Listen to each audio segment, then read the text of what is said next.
Welcome everybody to the April edition of the Carrier's Edge monthly webinar. My name is Mark Murrell. I'm president of Carrier's Edge, and if you are a keen observer, you will notice that I'm here alone today. So I was originally going to be presenting this session with our CEO, Jane Jazrawy, but Jane has unfortunately had to be out of the office today, unavailable. So rather than reschedule this thing or cancel it altogether, I thought I would do something a little bit different. I thought I would mix it up a little bit and keep the same content, but I'm going to go back to an older version of this. Normally we do these webinars as a sort of a discussion. But they all started out as a traditional slide-based presentation. And I thought I would go back to this kind of old school slide-based presentation, particularly for this ROI session, because it's fun to go back and try these things and see how the numbers change over time. So we're going to do that today. This is a presentation that I originally put together way back in 2014 to talk about how to calculate ROI for online training and figuring out a business case. And some bits of it were updated, not very much. I last delivered this in spring of 2020, so 3 years ago. So we're going to go back through this and go through the process of doing the calculations and figuring out some numbers. But I think you'll get a kick out of the numbers that are in here because things have changed. Obviously, with inflation over the past few years, cost of nearly everything has gone up. Salary costs, service costs, all of those kind of things. I don't need to tell you all how much things have gone up. But oddly enough, the cost of online training has not gone up. It has pretty much stayed the same. So license fees, like our service, costs exactly the same as it did 10 years ago. And even things like the technology costs, device costs, and things like that to get people online have dropped considerably. So this is going to be a bit of an interesting exercise for us, I think. So what we're going to do today is go through a bunch of different things related to ROI calculations, specifically for online training. But it's really more about a process than specific numbers. We may have a laugh at some of the numbers that are in here, but the important part of it is actually the process. This thing was always put together originally as an exercise in how to go about doing some calculations. So the individual numbers are kind of less important, and they're also somewhat generic. So to really get value out of it, you've got to put your own numbers into the calculations. So I will use some sample numbers and we'll go through that process. But to get real value out of it, you want to drop your own numbers in there and make sure that those are things that are reasonable within your own company. So let's get started with that. And we're going to look at specifically comparing classroom training, old style classroom training, instructor at the front of the room, that kind of thing, compare that to online training. And so right away, you can see how old this presentation is by that computer that is not in any way a modern computer. So we'll go through this process and we'll compare these things and see what we can expect to change as we move online and how much it's going to help the company. So there are three real places that we look for value when we consider moving online. And these are kind of listed in the order of obviousness. The most obvious thing that people think about when they're moving online or considering moving their training online is that they want to reduce some of their existing costs. So they know that it's costing a certain amount to deliver training, to do things the way they're doing it now, and they want to cut some of those costs. The second thing that they typically think about is that they want to make some improvements in specific areas. So those are the two that we're going to spend the most time on. And then the third thing that people often don't really think about and really should is what else could you do with these new capabilities that you can't do now? How can you change your risk program, improve the business of the company, all of that with these new tools, things that aren't available currently. So we're going to look at all three of those. But as we go through it, one of the most important things to keep in mind is that training is not going to solve every problem. Online training is fabulous. Obviously, I'm a big proponent of it, but it doesn't solve every problem. So we have to recognize that there are things that are not going to be fixed by training. Very specifically, is not going to change people's behavior. If people are not doing the things that they should be doing, and it's a behavioral thing, maybe they know what they're supposed to be doing, but they're not doing it for one reason or another, training is not going to fix that. It's kind of the second point there too. It's not going to fix something that isn't related to knowledge. If people know what they're supposed to be doing and just aren't doing it, no amount of training is going to fix that. In fact, adding training into the mix can sometimes make it worse because you're just saddling them with more problems. So that's very much a top of mind thing to be thinking about. Training will not fix everything. However, there are some things that it can do really well. So it can absolutely fix knowledge-related problems. If people are not doing what they should be because they don't know any better, that's absolutely a training thing. Or if they've forgotten, totally going to be helped by training. You can also broaden the knowledge base quite a bit by putting people into more training, so they not only know what they're supposed to be doing, but they have a better understanding of the context and the bigger picture and all of those other things that can help them be more efficient in their jobs. Absolutely fabulous. Online training specifically adds a few other benefits as well. It allows you to get that training out to everybody. So reach 100% of the fleet. That's kind of the number one advantage with this. Get to everybody on a consistent way or consistent basis in a fairly convenient way of doing it. So online training adds in some of those benefits as well. And because of that, dramatically decreases the costs of different programs. So those are the things that training can do. We know what it can't do. We know what it can do. And with that information, we can start to understand where we can expect some cost savings or some other efficiencies through those through the adoption of online training. The question is, how much? How much is it going to be, and how do we calculate that? How can we figure out what those numbers are likely to be? So let's start with reducing the cost of the status quo, things that we're doing now that we would like to find a way to do more cheaply. So first, if we're looking at the things that a company is doing currently and we want to understand how to reduce the cost, we have to understand what it's currently costing now. So we have somebody doing these training programs, classroom training, whatever the case may be. What is it actually costing the company? That is usually the place where people get stuck trying to figure out an ROI, because they don't really know how to calculate what they're spending today. And really what that comes down to is, what does one person actually cost the company? If you have a driver trainer who is doing training programs for your fleet, what is it actually costing the company to have that person doing that? So if we look at our character here, Mike, who is a safety manager in one of our courses, what is Mike costing the company?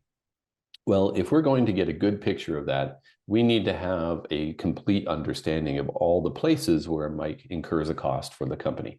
So it's certainly the salary, but it's not just the salary. It's benefits, the overhead, the office space, the furniture, tools, certifications, other services that Mike needs access to. All of those things together combine to create what's called the fully loaded cost of an employee. And that's where you can sometimes get tripped up, is trying to figure out what that should be. But other people have done that work, and we can take advantage of that. So other people, HR associations, the accounting industry, they have benchmarks that they use for calculating that. And it can be anywhere from 50 to 125% of that salary. So it depends on the role. It depends on the industry that the person is in. Some industries are much more resource intensive than others, so that cost is going to be higher. For the sake of calculation today, what we are going to do is pick a number that's sort of in the middle there. It's about 100%. So we're going to say all of those other things, health insurance, benefits, retirement, all of those other things, overhead, services, all that stuff that I mentioned is going to be equal to 100% of Mike's salary. And with that, we have sort of a total annual cost for Mike. And this was the number that I thought was quite funny. In this scenario, in the original iteration, we had a safety manager, a competent, relatively experienced safety manager that we could get for $60,000 a year. I don't imagine many of you are able to do that now, but if the numbers work here at this level, they will absolutely work with the current numbers that you're going to put in yourselves. So let's say in this wonderful world, you've been able to get a qualified, competent, professional safety manager for $60,000 a year. With that added overhead in there, comes out to $120,000 a year. And that's a great number, but again, it's an annual number and it's not super helpful for us because we need to drill it down into a cost per day so that we can have a more finite cost that we can use to apply into different scenarios. So if we take that 120,000 and divide it by the number of days that Mike is likely to work in a year, as it happens, this works out quite nicely. There are about 240 work days in a year when you take away stat holidays and vacation and things like that. People typically work sort of 240 days in a year, which gives us a very conveniently round number for our purposes today of about $500 per day. So that is roughly the fully loaded cost for our safety professional or for somebody at that level within the organization. So that's the number that we're going to use for our exercises today. Again, you can drop in those numbers, drop in your own sort of salary numbers from your own company. And I would certainly say go and talk to your accounting people and see what the fully loaded cost is and use that. But for this purpose, as far as a model, this works very nicely for us. So now let's apply that into some common scenarios and see what it's actually costing today. First one we're going to start with is a quarterly driver meeting. This is the pretty typical in trucking Saturday morning meeting where drivers come in and you have kind of a half-day session running through a bunch of things with them and try to cover some training, maybe some policy updates or something, but that sort of in-person thing at the terminal. So what does that actually take to deliver that? So let's break it down a little bit. We know that we're going to need some time for the staff to actually organize that event, to put the content together, to maybe do a bit of a rehearsal. You're going to have to prep the room where you're having this event and then actually deliver it. You're going to have some operations headaches involved in getting everybody there because your business is not based on everybody being at your site on a Saturday. So you're going to have to work around that. And that's going to be before and after the event as well. So yeah, consider that. You may want to provide some sort of compensation for people for attending. They're giving up their Saturday. You want to make it worth their while. And there's going to be some people who don't come, so you have to deal with that afterwards. So those are kind of the main areas. So what I did when I was originally putting this together, I went and talked to a bunch of our customers and some of our consulting partners that do this sort of work on a regular basis and got sort of a general sense of the typical times that they spend. And lots of variations on here, but this is a good example to start working with. So the consensus was that if they were going to deliver a half-day session, they probably are going to spend in the neighborhood of 12 hours planning it, getting it coordinated, putting the material together, getting it all prepped, all of that kind of stuff, and then another 4 hours actually delivering it, 16 hours easily, and that's 2 days. So we've got that cost in there. And in this example scenario, we've got a 50 truck fleet. And so the consensus was 50 truck fleet, there would probably be 2 dispatch people or fleet managers that might spend an hour each for a couple of hours or a couple of weeks before the event and maybe a week afterwards. And you put all of those things, a couple hours a week times a couple of people times a couple of weeks, doesn't take long to get you up to 1.5 days, 12 hours in that case, 1.5 days for them to go through that. Then compensating the drivers who showed up. This was something that I found really interesting. Almost nobody was paying drivers to come in for those meetings. Very few. They cater it and they provide breakfast and lunch for the drivers and coffee throughout, but a lot were not paying. So we're going to use that as our example as well. We're going to assume that we don't pay drivers for showing up, but we do feed them. And at the time, you could feed them for $15 a head. Good luck on that now, but you could do that for $15 at the time. And then the people who don't show. This is where a lot of the costs end up being on the staff side, because for sure, the people who don't show are the people that most need to be there. The ones that you're really wanting to get to are always the ones that have an excuse, that don't show for some reason. So you got to chase them down. You got to make sure you go through all the content with them and that they get it and all of those things. And that adds up over the course of a handful of people. That can really add up. And that's where we get that full day added in there. And you put all of these costs together, and we see that it's costing this 50 truck company about $3,000 to do one quarterly driver meeting. That's not paying drivers for attending. That's not renting a venue. That's not having fancy catering, all of these extras that might be considered. But this is just sort of the bare bones. And when this number came up, it really struck me, because just by chance, this is sort of what it adds up to. But as it happens, the cost for online for a 50 driver fleet for a whole year is about $3,000. And as I said at the beginning, that was the cost years ago when I first put this together. It hasn't changed. 50 driver fleet, yeah, about $3,000 a year for the license fees. So right away we start to see, this online thing might end up being pretty cheap compared to doing it in person. But if we're going to be thorough and we're going to make sure that we're covering all of those indirect costs, like we did with the in-person meeting, we should consider that for the online portion as well.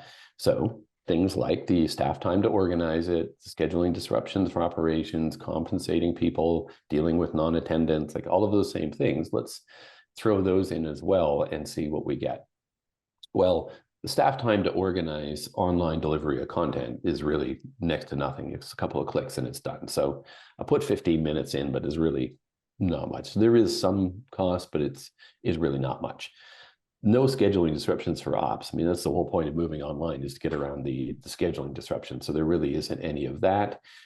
There is compensation though. Well, people generally weren't paying drivers, and as far as I can see, generally still aren't paying drivers to attend the in-person meetings. They generally do pay for completing online courses. And $20, $25 was the going rate at the time. So we'll use that. I think people are paying more now. It's mostly $50 to $70, but still pretty significant that they're being paid for online, but not being paid for showing up in person. So we'll put these numbers in here and see where that gets us. So we've got altogether, we get another $1,265. So put those two together. We've got one driver meeting and, $3,000 for that. And we got about $4,600 cost, $4,625 for online for the entire year. Now, even if that cost for doing the online goes up a bit because you pay people more, it's still very attractive as an annual cost. It can be pretty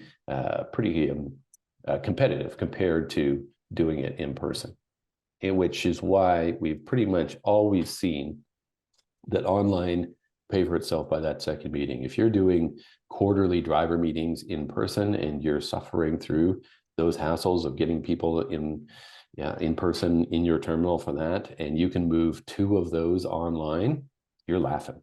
Don't move all of them online. We want to keep some of those opportunities to get together with people and have that personal connection. But if you move 2 of those online is pretty much paid for itself at that point. That's just one option. So that kind of covers the quarterly meeting. So now let's look at some other options. Let's look at compliance training. And this one, we're thinking about things that you have to redo on a periodic basis. So like hazmat training that drivers have to renew every few years, or HazCom, GHS kind of stuff. Every couple of years, people should go through those training programs, forklift, fire safety.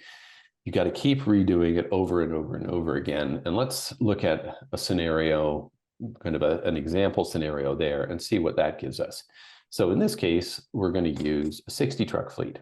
And to keep it really simple, we're going to say a third of those people need hazmat renewals every year. So we're going to go through that training every year, 20 people. It never works out that evenly, but for these purposes, we'll keep it simple. And for those 20 people, 10 of them we're going to do internally. We're going to have the trainer, or safety manager, or driver trainer, whoever is going to do that training for them directly. But for the others, we really can't make it work. So we're going to send them to an outside training supplier. So it may be down to the local association or some safety group that runs classroom training courses on safety subjects.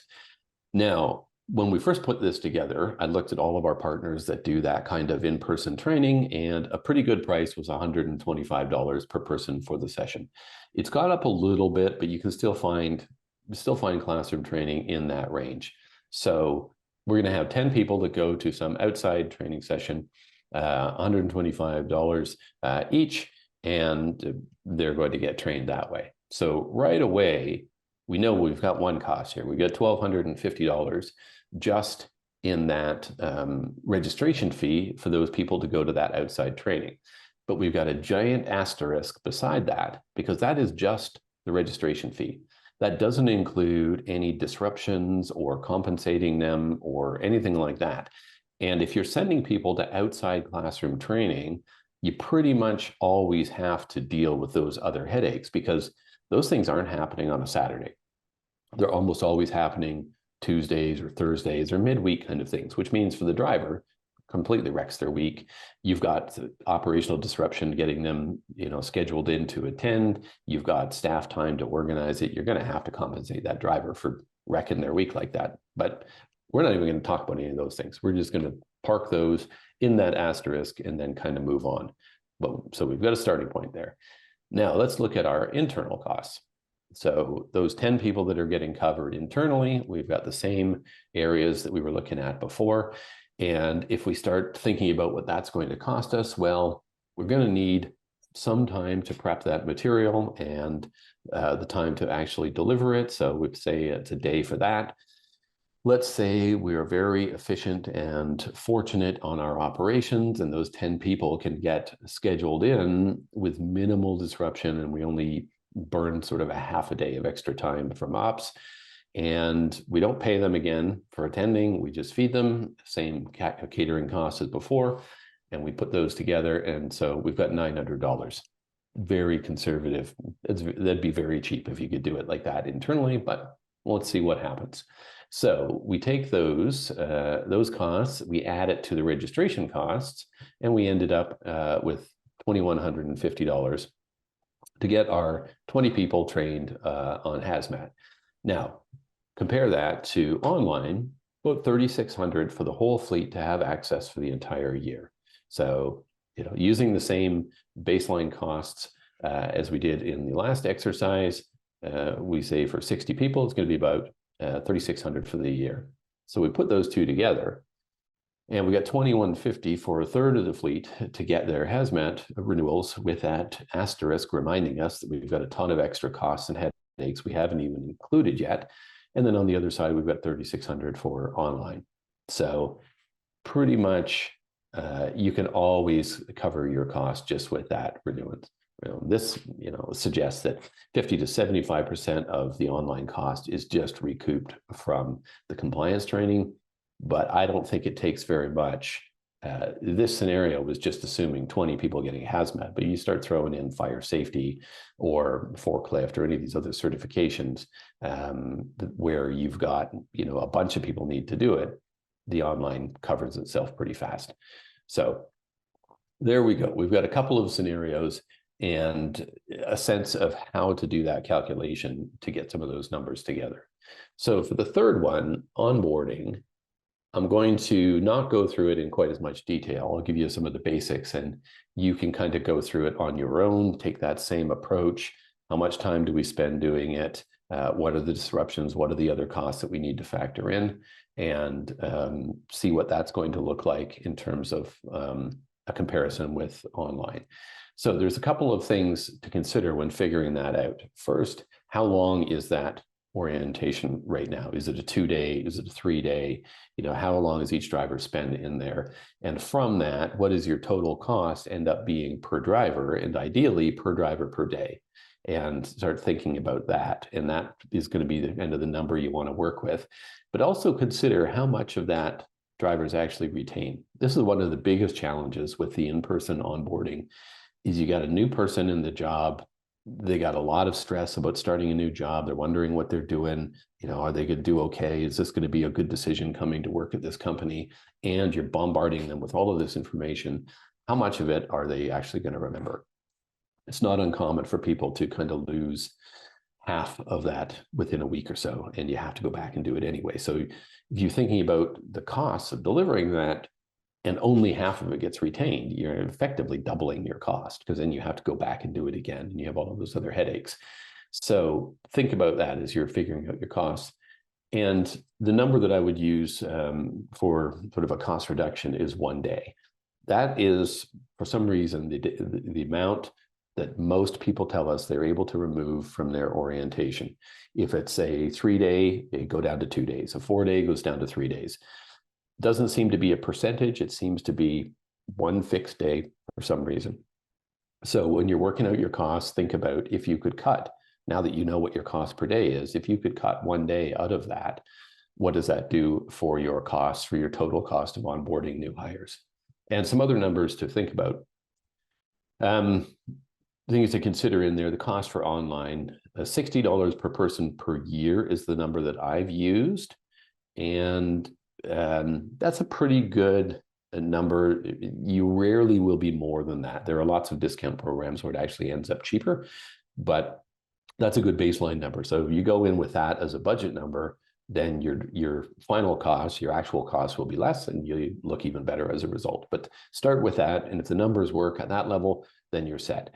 And also consider the average number of courses that get completed. This is sort of looking at a service like ours where you get a library of content. You're not paying per course, you're paying per person kind of per year to have access to a fairly large library. Typically, people are doing about 4 courses per driver per year, or the equivalent of 4 full-length courses per driver per year. So if you look at that sort of total cost per course, that's $60, it ends up being about $15 per course. So it's a very low cost that way. If you do more training, the cost goes down. But even if you only do 1 course per person per year at $60, it's still pretty cheap, still way cheaper than sending them out to an association or something like that. And I'm not meaning to trash any of my association partners. They do a fine job, and it's absolutely a useful service, but you have to use these things appropriately.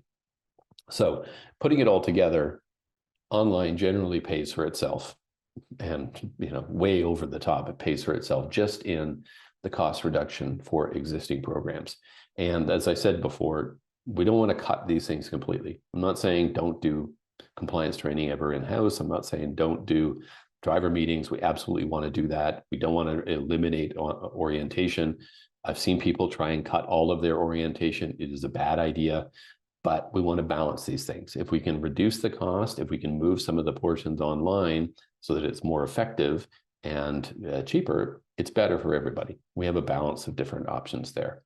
So that covers the status quo.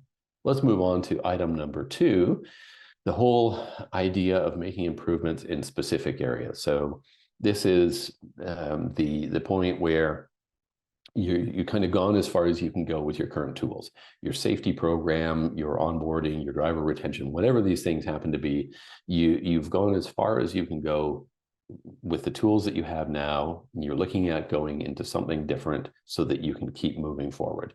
And the most obvious one is safety. We see this one, by far the most when it comes to training. We want to improve our safety numbers. We're maybe in a good shape with safety, but we want to keep moving forward. It's always a sort of race to zero to try and get to the perfect safety score. How do we keep doing that? And you're at that point where your current tools have reached their limit. What else can you do? So adding in some online stuff can help improve that.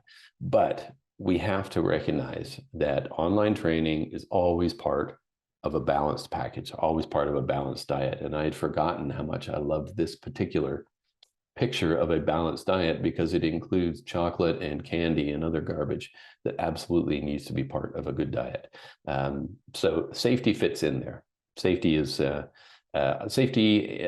great. Online training might be the fruit and veg on that plate, but it is not the entire diet. So online training programs, driver training in general, as we said at the beginning, can fix some things, but not all. They are part of the diet. So they're not going to fix everything. If your safety issues are a result of driver fatigue or driver distraction, training is not going to help that. If drivers are cutting corners because they're getting pressure That's also not going to be fixed by safety or not going to be fixed by training. In fact, these are things that actually can be worse, made worse by adding more training. If drivers are cutting corners because they're getting pressure from operations to move faster, get more done, dumping training on them is just one more task, one more chore that's going to stress them out. And we don't want to do that. Same thing with distraction and fatigue. We have to recognize that those are not going to be fixed by training. They need to be fixed by process improvements and organizational changes. But we also need to recognize that if we're going to improve safety, we need to kind of solve the entire problem. We need to fix everything and see what is actually causing the issue, do a little bit of a drill down to see what the source of the problem is, plan a real solution there, and then measure that. So we have to have a bit of a benchmark as a starting point. We have to have a plan, and then we have to work on improving that and measure those improvements over time. And a key part of measuring those improvements is having a good set of metrics to work with. And this is one of the things that I always tell people to focus on.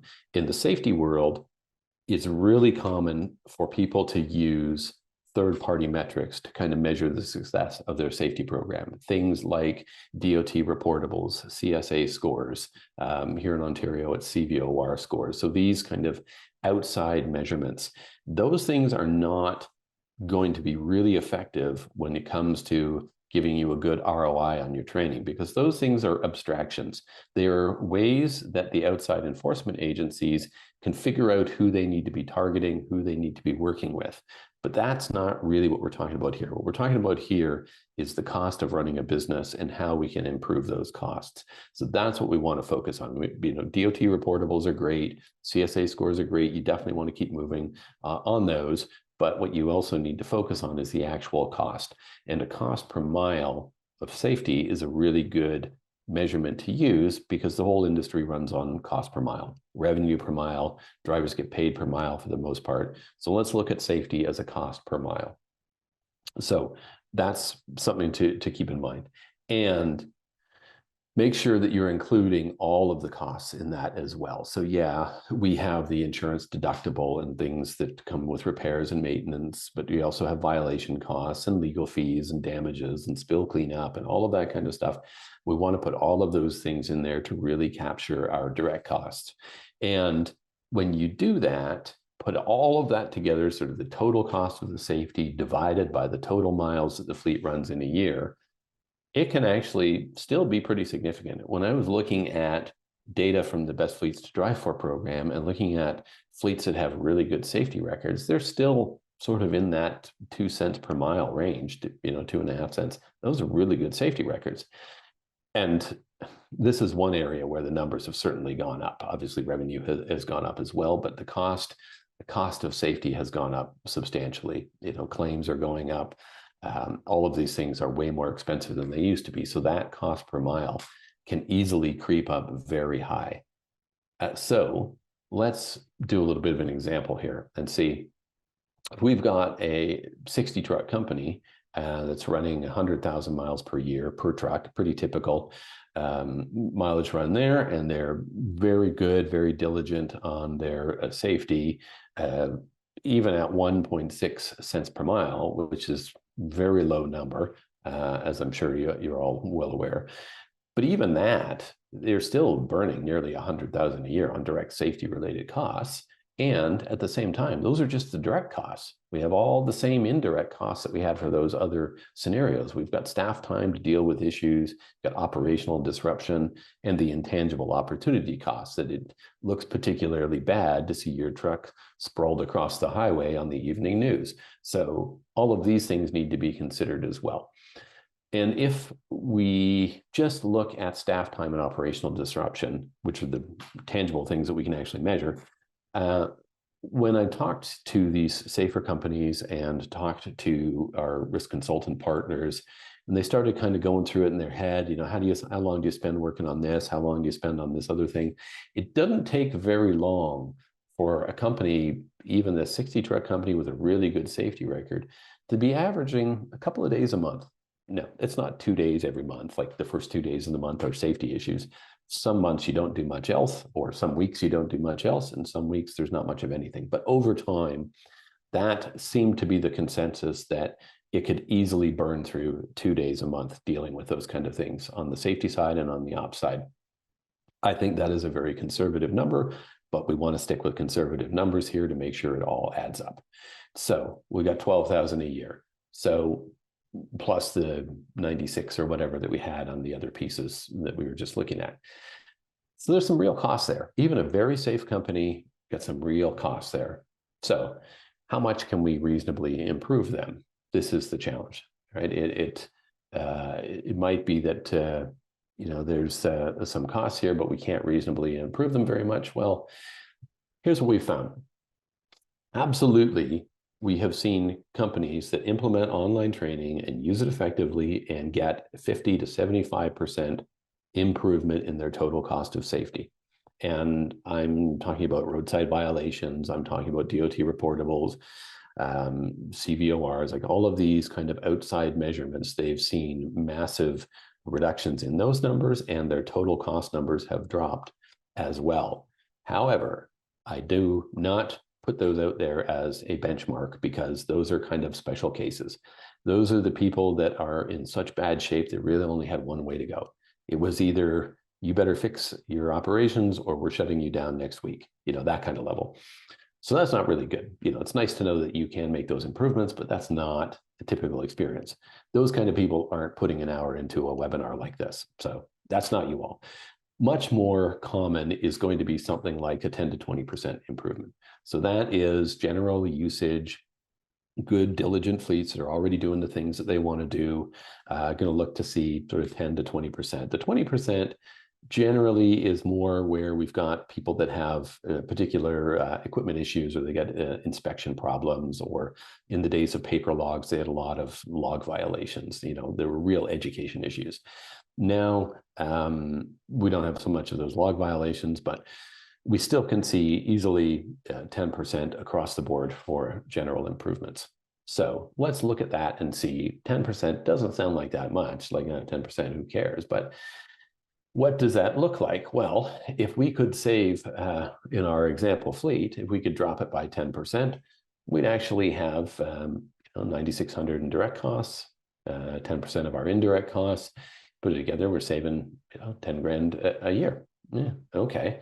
And the online cost, same cost as it was for the 60 truck fleet in the earlier exercise, 3,600. Well, more than pays for itself, right? It's 3 times. As it happens, it's exactly 3 times the cost of the online on the benefit. So fabulous. But how long does it take? Yeah, it's nice to have this wonderful return, but if we got to wait 5 years to get it, nobody has time for that. So this is one of the important things to consider when we're thinking about calculating a business case or figuring out ROI for training. It will not change immediately. You don't implement online training and then a week later, everything is fine. This is the ideal scenario. On day 0, you launch your online training program. 60 days later, boom, problem solved. Let's go home. Yeah, it doesn't work like that, unfortunately. However, it does start to show its benefits fairly early on in different ways. And if you're looking for it in the right places, you can be very pleasantly surprised by the kind of things that you're seeing. This is pretty typical of what we see in terms of the benefits. So when that first launch happens, it's about 30 to 60 days before you really see much.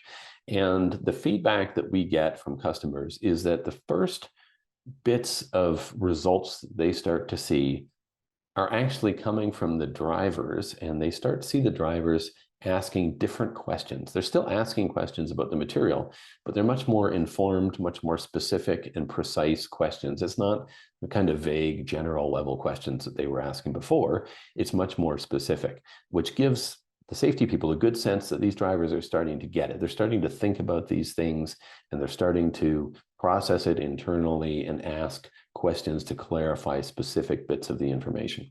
And they start talking about it amongst themselves. You're always watching your drivers when they're in the terminal and how they talk to each other. You start noticing some of those conversations happening as well. 60 or beyond that 60-day part, things keep moving, you keep plugging away with it. Around 90 days, 90 to 120 days is when you start seeing things like improved fuel efficiency, reduction in violations. So fuel happens often first because you use a lot of fuel. It's quicker to see when there's improvements in that. And things like inspection issues, maintenance will start reporting that they're seeing less issues, or the inspections are done better. Like those kind of things that happen on a daily basis, you start to notice those more.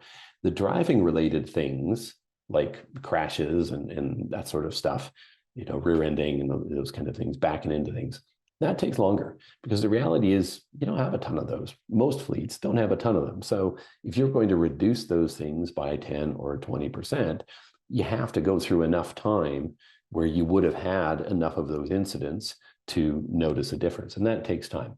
But that's okay, because you're getting benefits in these other places as well. You get more informed drivers. They're having better discussions about things. And as a result, they're starting to bond with each other. They're getting a better sense of the organization and the better sense of the company. You're starting to see the benefits on the fuel and equipment violations, all of those kinds of things improve as well. So there are a lot of different places where you will tend to see those kind of safety improvements. So you can make some real improvements on the specific costs of safety, but it takes some time. And you have to have a good understanding of your baseline to begin with. If the only thing you're looking at is a DOT reportable score, it's going to be really hard to get a clear picture of what your actual benefits are, because you're missing a lot of the things that don't show up in those numbers.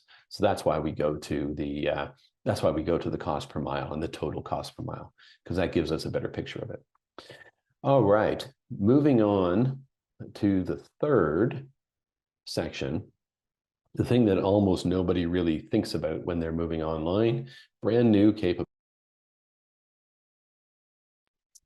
And with this, we're going to look at things that you can do once you move online that you could not ever do otherwise. And there are lots of new capabilities that come up when you move online. And so it's important to start considering those. You can't do a direct cost comparison, but you can start thinking about the potential. That sort of goes into kind of opportunity and other things that you can do to really build the business. And this comes from recognizing that when you move training online, it isn't just about replacing the classroom. Online is a whole lot more than just a different way to get content into people's heads. It is certainly a library of content and a way to get it out there and a way to get it to everybody in a much more timely fashion. But it's also about testing and assessment, because online stuff always includes fairly rigorous testing at the end, so that you've got that confirmation that people know what they're supposed to know, and you've got data analysis. You've got tracking of all of that information, all of the details of who did what, when they did it, how well they did it, how long they spent doing it. That's all stuff that nobody really has in the classroom world.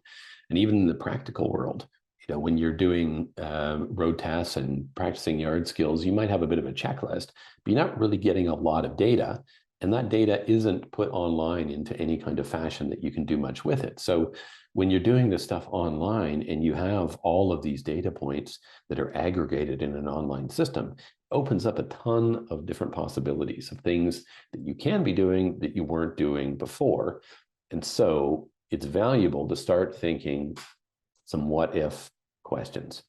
What if we could do some different things that we hadn't been able to do before? What would that do for the business? For instance, what if we could do a whole lot more training than we're doing now?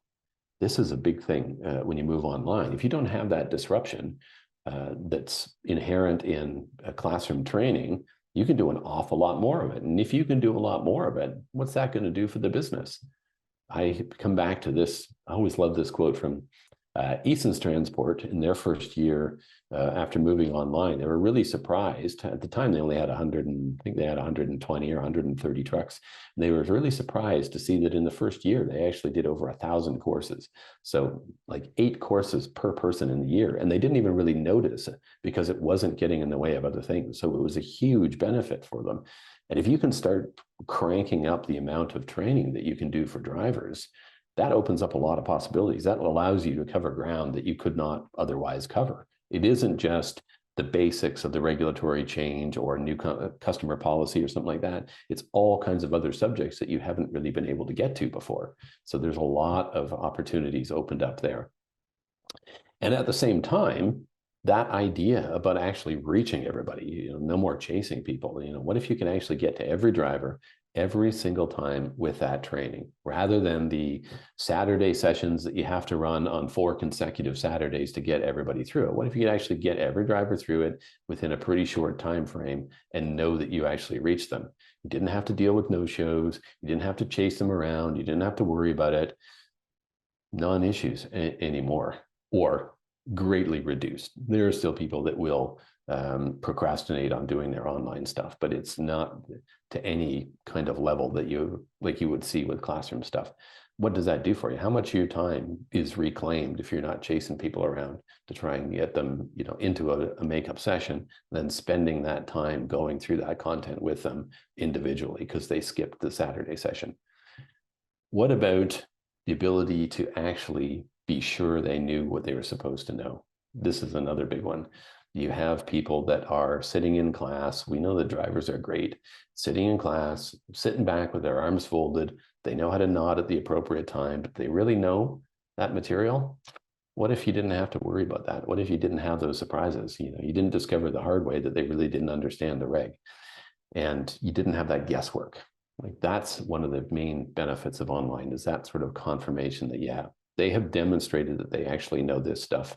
And they've also demonstrated where their gaps are, so you can focus your efforts. So you're not having to kind of guess what you should be focusing on or where you should be paying attention. You have the detail to make informed decisions, which comes to this. If you have this time reclaimed, what else can you be doing with it that will help the business, that is going to be much more valuable and allow you to really grow that risk management program? If you're not just sort of chasing people and going through the routine, going through this sort of basic stuff that really is kind of beneath you in a lot of ways, what could you be doing with your time? This is something that I talk about with safety people a lot. And we get a lot of safety people that, think that their job is to stand in front of the classroom. Their job is to be delivering this material. And I think that is such a waste of their time. Safety people are valuable. They have experience.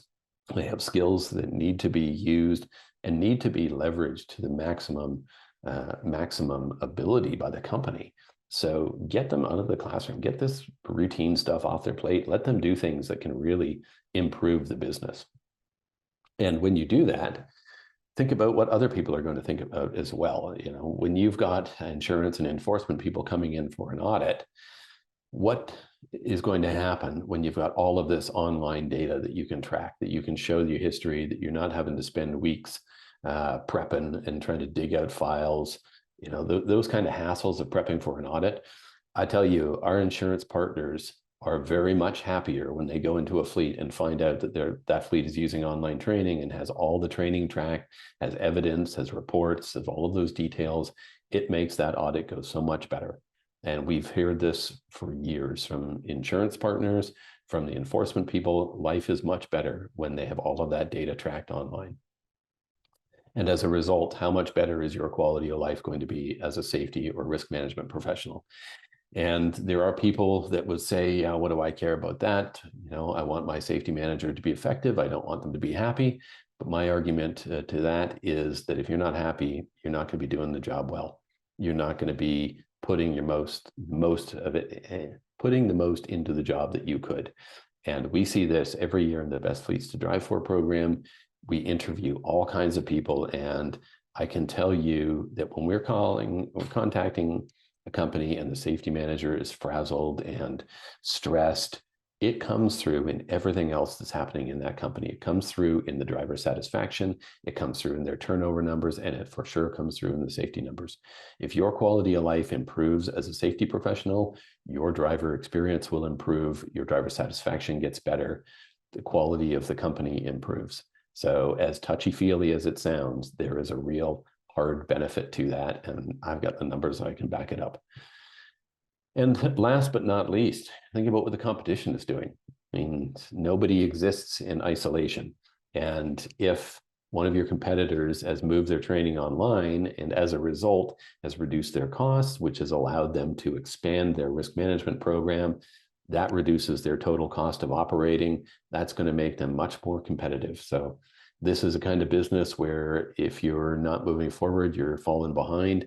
So you have to kind of think about what other people are doing as well. Just like ELDs, just like dash cams, just like any other bit of safety tech, if everybody is doing it, you're not really in trouble. So I think we're not quite at that point where everybody is doing it yet, but there's enough people doing it.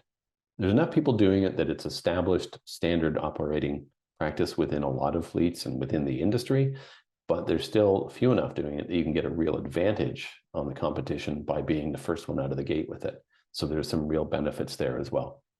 So summarizing that section, there really aren't comparative costs because these are all new capabilities, but these things can open up a whole lot of opportunities that you've never had before.